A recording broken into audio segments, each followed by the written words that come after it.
이건 역대하 9장의 말씀이고요. 솔로몬의 치세 기간에 있었던 스바야 왕의 방문에 대해서 기록하고 있습니다.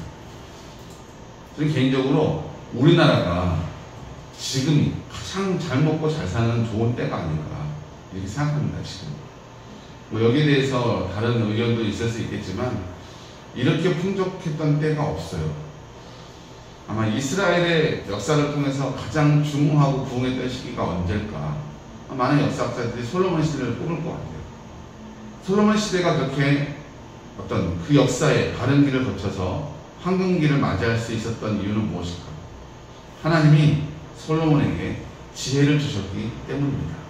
솔로몬이 하나님께 제사하고 나서 구했던 것이 그 지혜였다는 것과 하나님께서 그 기도를 들으셨다는 것, 그리고 그 지혜로 그 나라와 백성들을 훌륭하게 잘 이끌고 다스렸다는 것입니다.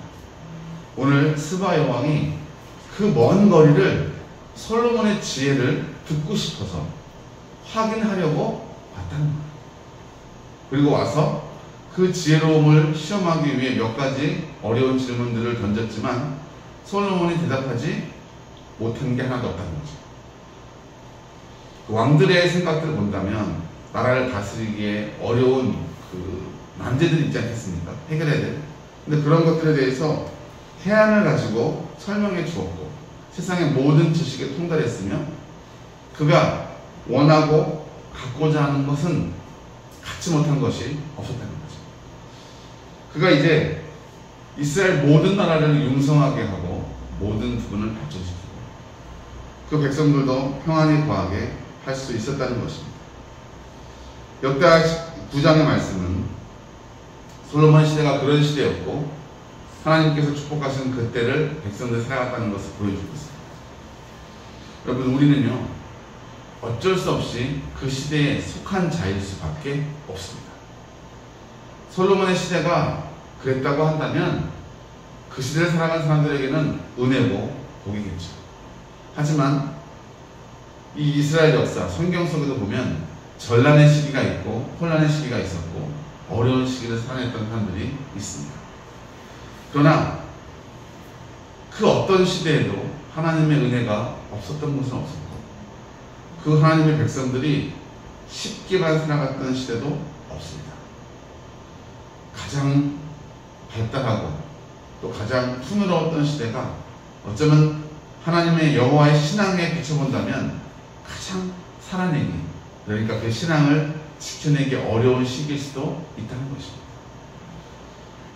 솔로몬의 말씀, 솔로몬이 다스렸던 그 나라의 일들, 지혜를 사모하고 그 지혜를 들으러 스바야 왕이 방문했던 이런 예화를 보면서 우리 시대야말로 하나님의 지혜가 필요하지 않을까.